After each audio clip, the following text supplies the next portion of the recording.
Hindi lang mga tao ang apektado ng mainit na panahon, pati mga alagang manok at baboy namamatay at nagkakasakit na rin. Kaya ang presyo ng karneng baboy at manok posible raw tumaas kapag kumonti ang supply. May report si Leah Alves. Sa 30 alagang manok ni Mang Winifredo sa Kidapawan City, North Cotabato, 8 na lang ang natira. Tulad sa mga alagang manok ng kanyang mga kapitbahay, nangamatay ang karamihan sa mga manok ni Mang Winifredo dahil sa init ng panahon.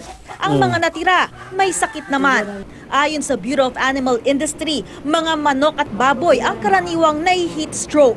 Pag sobrang init, ang mga livestock, manok at baboy, ay hindi nakakakain yan. Pag hindi sila kumakain, hindi man sila mamamatay, usually hindi sila lumalaki ng desired growth. Karaniwan daw na kulang sa ventilation ang maliliit na babuyan at poultry farm. Sa mga baboy, nakatutulong daw ang pag-spray sa mga ito ng tubig para mapreskuhan. Siguraduhin niyo lang na ang inyong mga bahay ng inyong hayop ay well ventilated.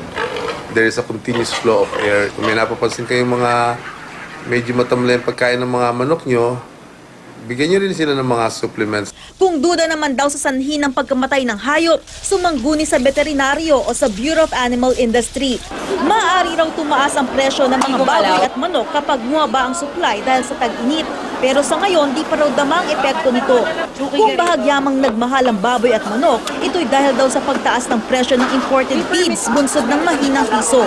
Sa ilang palengke sa Metro Manila, nasa 190 hanggang 230 pesos ang isang kilo ng baboy.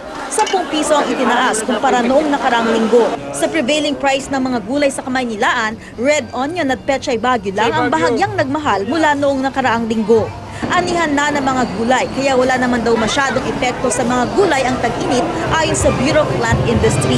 Kung mga may magtatanim sa tag-init, tiyakin lang daw na sapat ang irigasyon ng lupa at mapuprotektahan ang pananim sa mga insektong sumasalakay tuwing tag-init.